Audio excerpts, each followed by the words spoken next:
Hi hello friends, എല്ലാവർക്കും welcome. അപ്പോൾ ഇന്നത്തെ ഒരു നൈറ്റ് സ്റ്റഡി വ്ളോഗാണ് കേട്ടോ.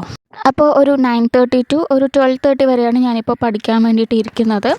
അപ്പോൾ ഞാൻ ഫിസിക്സാണ് നോക്കിക്കൊണ്ടിരിക്കുന്നത്. ഫിസിക്സിൽ എൻ്റെ ഓൾമോസ്റ്റ് കംപ്ലീറ്റ് ആയിട്ടുണ്ടായിരുന്നു. കഴിഞ്ഞ മാസത്തിൽ ജനുവരിയിൽ കംപ്ലീറ്റ് ആക്കേണ്ട ടോപ്പിക്കായിരുന്നു ഫിസിക്സ്. അപ്പോൾ ലാസ്റ്റത്തെ ഒരു ടോപ്പിക് ഉണ്ടായിരുന്നു, പ്രവൃത്തി, ഊർജ്ജം, പവർ, അങ്ങനെ പറഞ്ഞിട്ടുള്ളൊരു ടോപ്പിക്. അപ്പോൾ അതാണ് ഞാനിപ്പോൾ നോക്കിക്കൊണ്ടിരിക്കുന്നത്. ലാസ്റ്റ് ടോപ്പിക്കായിരുന്നു കേട്ടോ.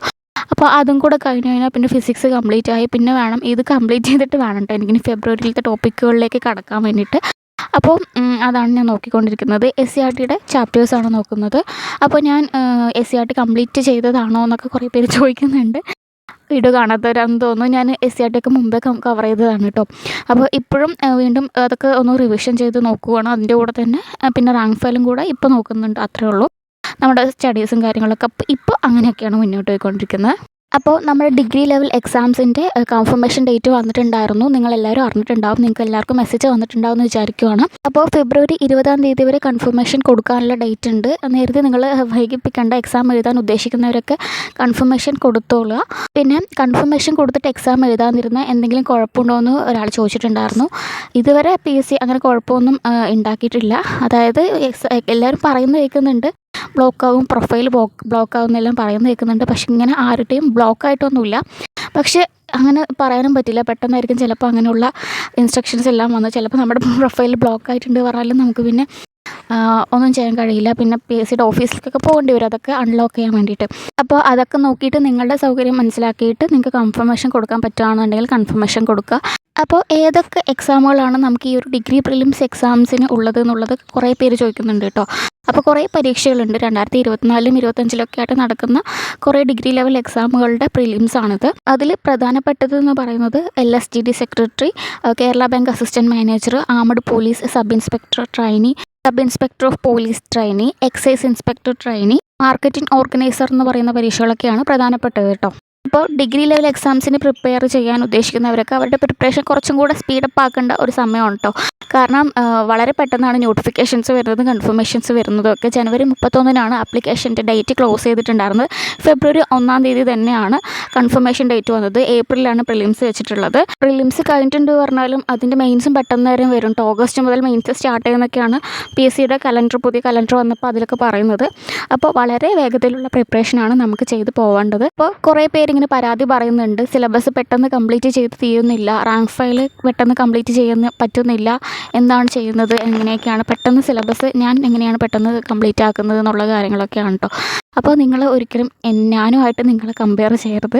ഞാൻ എന്നല്ല, നിങ്ങളെ വേറെ ആരുമായിട്ട് കമ്പയർ ചെയ്യരുത്. കാരണം ഓരോരുത്തരും വ്യത്യസ്തരാണ്. ഓരോരുത്തരുടെയും കപ്പാസിറ്റി, അവരെ ഓരോ ദിവസം പഠിച്ചെടുക്കുന്ന ആ ഒരു വേഗത, അതെല്ലാം വളരെ വ്യത്യാസപ്പെട്ടിരിക്കുകയാണ്. എൻ്റെ ഒരു കപ്പാസിറ്റി ആയിരിക്കില്ല നിങ്ങൾക്ക് ചിലപ്പോൾ ഉണ്ടാവുന്നത്. ചിലപ്പോൾ എന്നെക്കാളും കൂടുതൽ കവർ ചെയ്യാൻ നിങ്ങൾക്ക് പറ്റുന്നുണ്ടാവും, അല്ലെന്നുണ്ടെങ്കിൽ ഒട്ടും പറ്റുന്നുണ്ടാവുന്നില്ലായിരിക്കും. അപ്പോൾ അതെല്ലാം നിങ്ങളുടെ ബ്രെയിനിനെയും നിങ്ങളുടെ IQനെയൊക്കെ മാത്രം ഡിപ്പെൻഡ് ചെയ്തുകൊണ്ടിരിക്കുന്ന കാര്യങ്ങളാണ്. വേറെ ഒരാളെ വെച്ച് കമ്പയർ ചെയ്യുകയാണെന്നുണ്ടെങ്കിൽ ചിലപ്പോൾ അയാൾ പെട്ടെന്ന് ഗ്രാസ്പായിട്ട് മുന്നോട്ട് പോയിക്കൊണ്ടിരിക്കുന്ന ഒരാളാണെന്നുണ്ടെങ്കിൽ നിങ്ങൾ അവരെ വെച്ച് കമ്പയർ ചെയ്യുകയാണെന്നുണ്ടെങ്കിൽ നിങ്ങൾക്ക് എന്തായാലും നെഗറ്റീവായിട്ട് തോന്നുള്ളൂ. കാരണം അവരുടെ ജീവിതം അവരാണ് ജീവിക്കുന്നത്, നിങ്ങളുടെ ജീവിതം നിങ്ങളാണ് ജീവിക്കുന്നത്. ഞാൻ ഇപ്പോൾ എത്രയും പെട്ടെന്ന് സിലബസ് കംപ്ലീറ്റ് ചെയ്യുന്നു എന്ന് പറഞ്ഞിട്ട് പറയുന്നത് കാരണം കൊണ്ട് കുറേ പേർക്ക് മോട്ടിവേഷനായിട്ട് അതുപോലെ ചെയ്യാനുള്ള ആ ഒരു ഇൻട്രസ്റ്റ് വന്നിട്ടുണ്ട്. അപ്പോൾ അത് കാരണം കൊണ്ട് നിങ്ങൾക്ക് ആ ഒരു ഇൻട്രസ്റ്റ് വരാൻ വേണ്ടിയിട്ടാണ് ഞാൻ ഇങ്ങനത്തെ വീഡിയോസ് ഇടുന്നത്. കാരണം ഈ ഒരു കാര്യം കൊണ്ട് അവർക്ക് എന്തെങ്കിലും ഒരു നന്മ അവരുടെ ജീവിതത്തിൽ ഉണ്ടാവുകയാണെന്നുണ്ടെങ്കിൽ അത് എൻ്റെയും കൂടെ വിജയമാണ് എന്നാണ് ഞാൻ വിശ്വസിക്കുന്നത് കേട്ടോ. അപ്പോൾ നിങ്ങളെ മോട്ടിവേറ്റ് ചെയ്യാൻ വേണ്ടിയിട്ട് ചെയ്യുന്ന വീഡിയോസാണ്, അത് കണ്ടിട്ട് നെഗറ്റീവ് ആകരുത്. അപ്പോൾ ഞാൻ എങ്ങനെയാണ് പെട്ടെന്ന് സിലബസ് കംപ്ലീറ്റ് ചെയ്യുന്നതെന്നൊക്കെ കുറേ പേര് ചോദിക്കുന്നുണ്ട്. ഞാൻ നിങ്ങൾ കണ്ടിട്ടുണ്ടാവും, ഞാൻ മെയിനായിട്ടും റാങ്ക് ഫയലാണ് ഇപ്പോൾ നോക്കുന്നത്. കാരണം SCERT എല്ലാം ഞാൻ ഓൾറെഡി കംപ്ലീറ്റ് ചെയ്തിട്ടുണ്ടായിരുന്നു. കഴിഞ്ഞ 10th മെയിൻസിന് വേണ്ടിയിട്ട് ഞാൻ അതൊക്കെ കംപ്ലീറ്റ് ചെയ്തിട്ടുണ്ടായിരുന്നു. അപ്പോൾ ഇതൊക്കെ കുറച്ചും കൂടെ ബേസ് എനിക്കുണ്ട്. അപ്പോൾ അത് കാരണം കൊണ്ടാണ് എനിക്ക് പെട്ടെന്ന് റാങ്ക് ഫയൽ വായിക്കുമ്പോഴത്തേക്കും വലിയ ഒരു പ്രശ്നമായിട്ടൊന്നും തോന്നുന്നില്ല. എന്നാലും കുറച്ച് ബുദ്ധിമുട്ടായിട്ട് തോന്നുന്ന കാര്യങ്ങൾ ഞാൻ ക്ലാസ്സും കൂടെ വെച്ചിട്ടാണ് നോക്കുന്നത്. അത് മാക്സിമം 2x സ്പീഡിലിട്ടിട്ടാണ് ഞാൻ കാണുക, അല്ലെങ്കിൽ 1.5-ലൊക്കെ സ്പീഡിലിട്ടിട്ട് ഞാൻ ക്ലാസ്സുകൾ കാണും. അതിനുശേഷം എൻ്റെ ഫ്രീ ടൈമിലാണ് ഞാൻ ക്ലാസ്സുകൾ കാണുക കേട്ടോ. അപ്പോൾ അങ്ങനെ ക്ലാസ്സുകൾ കണ്ടതിന് ശേഷം പിന്നെ ഈ റാങ്ക് ഫയലും കൂടെ നോക്കിയിട്ടാണ് പെട്ടെന്ന് സിലബസ് കംപ്ലീറ്റ് ചെയ്യുന്നത്. കാരണം ഒരു ബേസ് എന്ന് പറയുന്നത് SCERT ബേസ് നമ്മുടെ മൈൻഡിലുണ്ട്. അപ്പോൾ അത് കാരണം കൊണ്ട് വലിയ ബുദ്ധിമുട്ടില്ല. എന്നാൽ പോലും ഞാനിപ്പോൾ അതിൻ്റെ നോട്ട്സൊക്കെ എഴുതുന്നുണ്ട്. കാരണം വലിയ റാങ്ക് ഫയൽ അത് കാരണം കൊണ്ട് റിവിഷൻ ചെയ്യാനൊക്കെ പെട്ടെന്ന് എളുപ്പത്തിന് വേണ്ടിയിട്ടുള്ള നോട്ട്സ്. അപ്പോൾ ഒരു ഫിസിക്സ് ഇപ്പോൾ എടുക്കുകയാണെന്നുണ്ടെങ്കിൽ ഒരു 10-15 പേജ് ഇതിൻ്റെ ഷോർട്ട് നോട്ട്സ് മാത്രം എഴുതിയിട്ടുണ്ടാവും. അത് അത്രയേ ഉള്ളൂ. അപ്പോൾ റിവിഷൻ ചെയ്യാൻ വേണ്ടിയിട്ട് കുറച്ച് നല്ലതായിട്ട് എനിക്ക് തോന്നിയത് ഈ ഒരു ഷോർട്ട് നോട്ട്സ് എഴുതുന്നതാണ് കേട്ടോ. കാരണം റാങ്ക് ഫയൽ ഒരു 10-100 പേജ് വായിക്കുന്നതും ആ ഒരു 10-100 പേജുകൾ തന്നെ നമുക്ക് നമ്മുടേതായ ഭാഷയിൽ ഒരു ഷോർട്ട് നോട്ട്സ് ആയിട്ട് എഴുതുന്നത് ഒരു 15 പേജിൽ എഴുതിക്കൊണ്ടിരിക്കുന്നതും കുറച്ചും കൂടെ ബെറ്റർ എനിക്കതാണ് തോന്നിയത്. അങ്ങനെയാണ് ഞാൻ ഇപ്പോൾ സിലബസ് കംപ്ലീറ്റ് ചെയ്യുന്നത് കേട്ടോ. അപ്പോൾ പഠിച്ച കാര്യങ്ങളെല്ലാം ഓർമ്മയുണ്ടോ എന്നൊക്കെ കുറേ പേര് ചോദിക്കുന്നുണ്ട്. അപ്പോൾ എൻ്റെ ഒരു പേഴ്സണൽ എക്സ്പീരിയൻസ് വെച്ച് പറയുകയാണെന്നുണ്ടെങ്കിൽ ഞാൻ നോട്ട്സ് ചെയ്ത കാര്യങ്ങൾ എനിക്ക് വലിയ മറന്നിട്ടില്ല. ഞാൻ ഇപ്പോൾ ഞാൻ ഈ സിലബസ് കംപ്ലീഷൻ വീഡിയോയിൽ ഫസ്റ്റത്തെ ടോപ്പിക്ക് പഠിച്ചിട്ടുണ്ടായിരുന്നത് എക്കണോമിക്സ് ആയിരുന്നു. അപ്പോൾ എക്കണോമിക്സിൽ ഞാൻ ഷോർട്ട് നോട്ട്സ് എഴുതിയിട്ടുണ്ടായിരുന്നു. അപ്പോൾ അത് കാരണം കൊണ്ട് എനിക്ക് എക്കണോമിക്സ് ഇപ്പോഴും വലിയ കുഴപ്പമില്ലാതെ ഓർമ്മയുണ്ട് കേട്ടോ. പക്ഷേ അതിന് ശേഷം ഞാൻ കംപ്ലീറ്റ് ചെയ്തിട്ടുണ്ടായിരുന്നത് കോൺസ്റ്റിറ്റ്യൂഷൻ ആയിരുന്നു. കോൺസ്റ്റിറ്റ്യൂഷൻ ഞാൻ ഫുൾ റാങ്ക് ഫയൽ മാത്രം നോക്കിയിട്ടാണ് പഠിച്ചത്. കാരണം കുറച്ചും കൂടെ ഡീറ്റെയിൽഡ് ആയിട്ടുള്ളത് കാരണം കൊണ്ട് എപ്പോഴും നമുക്ക് നോട്ട്സ് ഒരുപാട് എഴുതേണ്ടി വരുമല്ലോ എന്ന് വിചാരിച്ചിട്ട് അങ്ങനെ കോൺസ്റ്റിറ്റ്യൂഷൻ റാങ്ക് ഫയൽ മാത്രം വെച്ച് നോക്കി. പിന്നെ അത് ഞാൻ നേരെ റിവിഷൻ ചെയ്തിട്ടുമില്ല. സോ എനിക്കിപ്പോൾ കോൺസ്റ്റിറ്റ്യൂഷൻ്റെ കാര്യം നോക്കുകയാണെന്നുണ്ടെങ്കിൽ എനിക്ക് ഒരു കാര്യം ഓർമ്മയില്ലാത്തൊരവസ്ഥയാണ്. അപ്പോൾ ഷോർട്ട് നോട്ട്സ് എഴുതുന്ന കാരണം കൊണ്ട് എനിക്ക് കുറച്ചും കൂടെ മെമ്മറി നിൽക്കുന്നുണ്ട്. അപ്പോൾ ഈ ഒരു ഷോർട്ട് നോട്ട് പ്രിപ്പറേഷനും അതുപോലെ തന്നെ ഈ ഒരു റാങ്ക് ഫയൽ കംപ്ലീറ്റേഷനും അതുപോലെ നമ്മുടെ SCERTയും പിന്നെ നമ്മുടെ യൂട്യൂബും പിന്നെ എൻ്റെ വീടും എൻ്റെ കുട്ടിയും എല്ലാം കൂടെ ഞാൻ ഒരുപാട് സ്ട്രെസ്ഫുള്ളായിട്ട് തന്നെയാണ് മുന്നോട്ട് പോയിക്കൊണ്ടിരിക്കുന്നത്. ശരിക്കും പറഞ്ഞാൽ ഇതിൻ്റെ പുറകിൽ ഞാൻ എടുക്കുന്ന എഫേർട്ട് എത്രത്തോളമാണെന്ന് എനിക്ക് മാത്രമേ അറിയുള്ളൂ. ഞാൻ ശരിക്കും അതൊന്നും നിങ്ങളുടെ ഇതുവരെ പറഞ്ഞിട്ടേ ഇല്ല. അതാർക്കും അറിയാനും പറ്റില്ല കേട്ടോ. കാരണം നമ്മളാണ് നമ്മളുടെ ലൈഫ് എക്സ്പീരിയൻസ് ചെയ്യുന്നത്. ഇപ്പോൾ എൻ്റെ കാര്യമാണെന്നുണ്ടെങ്കിൽ ഇപ്പോൾ ഞാൻ 8th മന്ത് പ്രഗ്നൻ്റ് ആണ്. അപ്പോൾ ഞാനിപ്പോൾ ഏറ്റെടുത്തിരിക്കുന്ന ഒരു മിഷൻ എന്ന് പറയുന്നത് എനിക്ക് ഡെലിവറിക്ക് മുമ്പ് എങ്ങനെയെങ്കിലും സിലബസ് കംപ്ലീറ്റ് ചെയ്യണം എന്നുള്ളതാണ്. കാരണം അത് കഴിഞ്ഞ് കഴിഞ്ഞാൽ പിന്നെ ഇങ്ങനെയൊന്നും പഠിക്കാൻ പറ്റില്ല എന്നുള്ള കാര്യം 100% ഉറപ്പാണ്. പിന്നെ നമുക്ക് ഉറക്കം ഉണ്ടാവില്ല. പിന്നെ നമുക്ക് ഒരു കാര്യം ചെയ്യാൻ സമയം കിട്ടില്ല. അപ്പോൾ ഈ ഒരു ഷോർട്ട് നോട്ട്സൊക്കെ കംപ്ലീറ്റ് ചെയ്യണം എന്ന് പറയുന്നത് ആ ഒരു ടൈമിന് വേണ്ടിയിട്ടാണ്. ആ ഒരു ടൈമിൽ നമ്മൾ ഇതിനേക്കാളും വീക്കായിരിക്കും നമ്മുടെ ബോഡി വൈസ്. പിന്നെ 1-2-3 മാസമൊക്കെ നമുക്ക് കംപ്ലീറ്റ് ആയിട്ട് പഠനം നഷ്ടപ്പെടും. അപ്പോൾ ആ ഒരു സമയത്തൊക്കെ വീണ്ടും കവർ ചെയ്തെടുക്കുക എന്നൊക്കെ പറയുന്നത് കുറച്ച് ബുദ്ധിമുട്ടായിട്ടുള്ള കാര്യങ്ങളാണ്. അപ്പോൾ അത് കാരണം കൊണ്ടാണ് ഞാനിപ്പോൾ മെയിനായിട്ട് നോട്ട്സ് എഴുതി തുടങ്ങിയത് കേട്ടോ. അപ്പോൾ നോട്ട്സ് എഴുതുന്നത് സമയം പോക്കാണെന്നുള്ള കാര്യങ്ങളൊക്കെ എനിക്ക് നല്ല ബോധ്യമുണ്ട്. എങ്കിൽപ്പോലും നോട്ട്സ് എഴുതുന്നത് കുറച്ചും കൂടി എഫക്റ്റീവായിട്ട് എനിക്ക് ഫീൽ ചെയ്തു കേട്ടോ. ഞാൻ ആദ്യമായിട്ടാണ് നോട്ട്സ് എഴുതുന്നത്. ഈ നോട്ട്സ് ഞാൻ വാങ്ങിയിട്ടൊരു 3 മാസമായിട്ടുണ്ടായിരുന്നുള്ളൂ. ഏകദേശം കംപ്ലീറ്റ് ആയിട്ടുണ്ട്. പേജൊക്കെ തീർന്ന് ഞാൻ നെക്സ്റ്റ് ഒരു നോട്ടും കൂടെ വാങ്ങി. അപ്പോൾ ഈ ഒരു നോട്ട് കംപ്ലീഷൻ എന്ന് പറയുന്നതിന് അത്യാവശ്യം നല്ല ടൈം പിടിക്കുന്ന കാര്യങ്ങളൊക്കെയാണ്. കാരണം അത് വലിയ നോട്ടാണ്. പിന്നെ നന്നായിട്ട് സമയം എടുക്കുന്ന കാര്യമാണ്. കാരണം എനിക്ക് പിന്നെ നോട്ട്സ് എഴുതാൻ ഇരുന്നില്ലേ പറ്റുള്ളൂ. ഇപ്പോൾ പഠിക്കാനാണെന്നുണ്ടെങ്കിൽ ചിലപ്പോൾ വേണമെന്നുണ്ടെങ്കിൽ നമുക്ക് നടന്നൊക്കെ പഠിക്കാം. പക്ഷേ ഇത് എഴുതാൻ എന്തായാലും ഇരുന്നേ പറ്റുള്ളൂ. ഞാനാണെന്നുണ്ടെങ്കിൽ മോൾ ഉറങ്ങുന്ന സമയത്താണ് ഇതൊക്കെ ചെയ്യാറുള്ളത്. അത് അല്ലാതെ അവൾ എഴുന്നേറ്റിരിക്കുന്ന സമയത്തൊന്നും എനിക്കിത് ചെയ്യാൻ പറ്റാറില്ല. കാരണം അങ്ങനെ ചെയ്തിട്ടുണ്ട് പറഞ്ഞാൽ നമ്മുടെ നോട്ടെല്ലാം പിന്നെ പല വഴിക്ക് പറന്ന് കീറിപ്പോവും.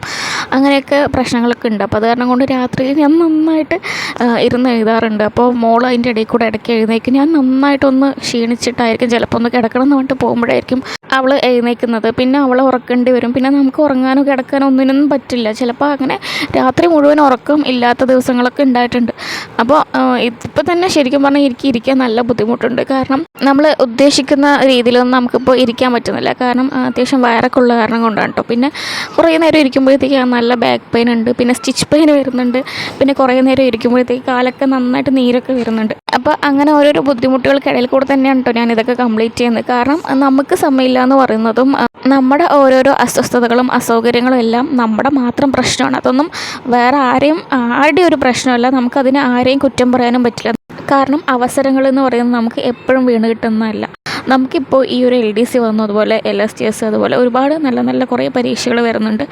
അപ്പോൾ അതെല്ലാം ഇപ്പോൾ വീണ് കിട്ടിയ ഒരു അവസരമാണ്. നമ്മുടെ അസൗകര്യങ്ങളും നമ്മുടെ പ്രശ്നങ്ങളും കാരണം നമ്മളത് മാറ്റി വെച്ചിട്ടുണ്ട് പറഞ്ഞാൽ നമുക്ക് മാത്രമാണ് നഷ്ടപ്പെടാൻ പോകുന്നത്.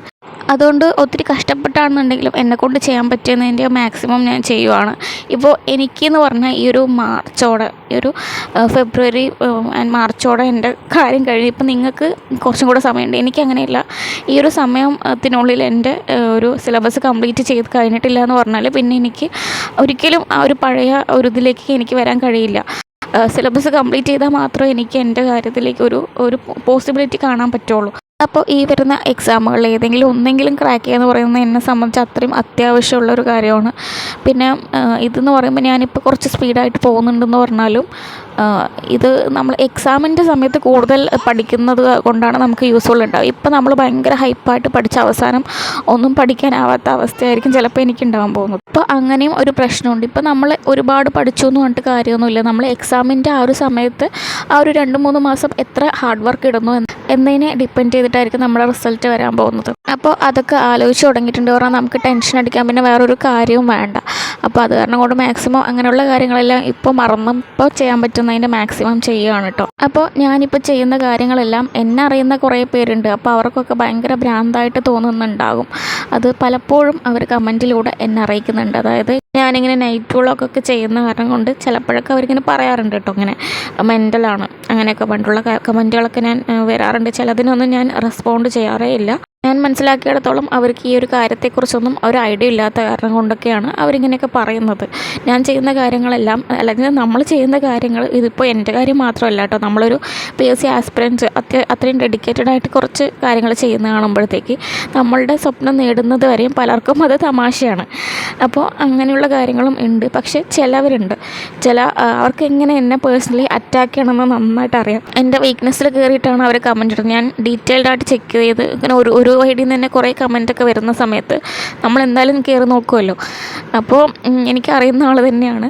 അപ്പോൾ ഇങ്ങനെയുള്ള കുറേ ആൾക്കാരുടെ ഇടയിൽ തന്നെയാണ് ഞാനും ജീവിച്ചുകൊണ്ടിരിക്കുന്നത്. എനിക്ക് മനസ്സിലായ ഒരു കാര്യം എന്ന് പറയുന്നത്, നമുക്കൊരു വിജയം നേടണമെന്നുണ്ടെങ്കിൽ നമുക്ക് സുഹൃത്തുക്കൾ വേണം. പക്ഷെ നമ്മൾ വലിയ വിജയങ്ങൾ നേടുന്നുണ്ടെങ്കിൽ ശത്രുക്കളും വേണം. അതല്ലേ അതിൻ്റെ ഒരു രസം. പലപ്പോഴും ഞാൻ രാവിലെ എഴുന്നേറ്റതും ഞാൻ കാണുന്നത് ഇങ്ങനത്തെ കമൻസാണ്. ചിലപ്പോഴൊക്കെ അത് എൻ്റെ ഒരു പ്രൊഡക്റ്റീവ് ദിവസത്തിന് നന്നായിട്ട് ബാധിക്കാറുണ്ട്. അപ്പോൾ എനിക്ക് ഇങ്ങനെയുള്ളവരുടെ അടുത്ത് പറയാനുള്ളത് എന്താണെന്ന് വെച്ചാൽ, ഓൾറെഡി നിങ്ങൾ പുറത്തുനിന്ന് ഒരുപാട് കാര്യങ്ങൾ ഇങ്ങനത്തെ ചെയ്യുന്നുണ്ട്. ഇതിനകത്തും കയറി വന്നിട്ട് ഇങ്ങനെ ചെയ്ത് സ്വയം ചതിക്കുഴി ഒരുക്കി വെക്കരുത്. കാരണം ഇന്നത്തെ കാലത്ത് ഒരു സൈബർ അറ്റാക്ക് എന്ന് പറയുന്നത് നമുക്കതിനെ എങ്ങനെ വേണമെങ്കിലും റെസ്പോണ്ട് ചെയ്യാം, റിയാക്റ്റ് ചെയ്യാം. പിന്നെയും ഉള്ള കാര്യം പറയുകയാണെന്നുണ്ടെങ്കിൽ പിന്നെ വലിയ കുഴപ്പമില്ല. ഇല്ലാത്ത കാര്യങ്ങൾ വെച്ച് ഒരാളെ പേഴ്സണലി ടാർഗറ്റ് ചെയ്യാൻ വേണ്ടിയിട്ട് ഓരോ കാര്യങ്ങളൊക്കെ പറയുക, സൈബർ സ്പേസിൽ വന്നിട്ട് അപകീർത്തിപ്പെടുത്താൻ ശ്രമിക്കുക, ഇതൊക്കെ ക്രൈമാണ്.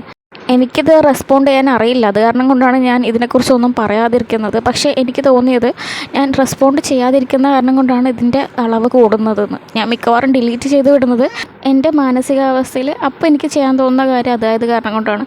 പക്ഷേ അത് നിങ്ങൾ എൻ്റെ ബലഹീനതയായിട്ട് കാണുന്നത് കാരണം കൊണ്ടാണ് എനിക്ക് തോന്നുന്നു ഇങ്ങനെ നിങ്ങൾക്ക് വീണ്ടും വീണ്ടും ചെയ്യാനുള്ള ഒരു ടെൻഡൻസിയൊക്കെ വരുന്നത്. സോ ദയവ് ചെയ്ത് സ്റ്റോപ്പ് ചെയ്യുക. നിങ്ങൾ മറ്റൊരാളുടെ പേഴ്സണൽ ലൈഫിൽ അനാവശ്യമായി കയറി ഇടപെടുന്നതിന് പകരം സ്വന്തം ലൈഫിൽ എന്തെങ്കിലും ഒരു കാര്യം, നല്ല കാര്യം ചെയ്യാൻ വേണ്ടിയിട്ട് ശ്രമിക്കുക. അതിന് വേണ്ടിയിട്ട് സമയം കണ്ടെത്തുക.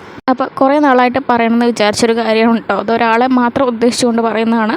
പിന്നെ അടുത്തായിട്ട് ഡിഗ്രി പ്രിലിംസിന് വേണ്ടിയിട്ട് ഇനി എങ്ങനെ പ്രിപ്പയർ ചെയ്യേണ്ടതെന്നുള്ളതൊക്കെ കുറച്ച് പേര് ചോദിക്കുന്നുണ്ട് കേട്ടോ. അപ്പോൾ നിങ്ങൾക്ക് അങ്ങനെയുള്ളൊരു വീഡിയോ വേണമെന്നുണ്ടെങ്കിൽ നിങ്ങൾ കമൻറ്റ് ഇടണം കേട്ടോ. ശരിക്കും പറഞ്ഞാൽ ഞാനിപ്പോൾ കടലിനും ചെകുത്താനും ഇടയിൽപ്പെട്ട ഒരു അവസ്ഥയിലാണ്. കൺഫർമേഷൻ കൊടുക്കുകയും ചെയ്തു, പക്ഷേ എക്സാം എഴുതാൻ പറ്റുമോ എന്നുള്ളൊരു സംശയത്തിലാണ്. കാരണം ആ ഒരു ടൈമിൽ ഫസ്റ്റ് സ്റ്റേജൊക്കെ ആണെന്നുണ്ടെങ്കിൽ എക്സാം എങ്ങനെ എഴുതാൻ പോകും? കാരണം ഡെലിവറി കഴിഞ്ഞിട്ട് അധികം ആയിട്ടുണ്ടാവില്ലല്ലോ. ഇനി ഒത്തിരി ദൂരമുള്ള ഒരു സെൻറ്ററും കൂടെ ആണെന്നുണ്ട് പറഞ്ഞാൽ എക്സാമിൻ്റെ കാര്യം എന്താണെന്നൊക്കെ ആലോചിച്ചിട്ട് നല്ല ടെൻഷനുണ്ട്. അപ്പോൾ അങ്ങനെയൊക്കെയാണ്. ഇപ്പോൾ എന്തായാലും വരുന്നത് പോലെ വരട്ടെ എന്ന് വിചാരിച്ചിട്ടിരിക്കുകയാണ്. പിന്നെ ഇപ്പോൾ അത്രയേ ഉള്ളൂ. ഒരുമാതിരിപ്പെട്ട കാര്യങ്ങളെല്ലാം, നിങ്ങളുടെ കമൻറ്റിൻ്റെ കാര്യങ്ങളെല്ലാം ഞാൻ റിപ്ലൈ തന്നു എന്ന് വിചാരിക്കുകയാണ് കേട്ടോ. പിന്നെ എന്തെങ്കിലും കൂടുതൽ സംശയങ്ങളുണ്ടെങ്കിൽ നിങ്ങൾ കമൻറ്റ് ചെയ്യുക. അപ്പോൾ അത്രയേ ഉള്ളൂ നമ്മളുടെ ഇന്നത്തെ വീഡിയോ. വീണ്ടും കാണുന്നവർക്കും ബൈ.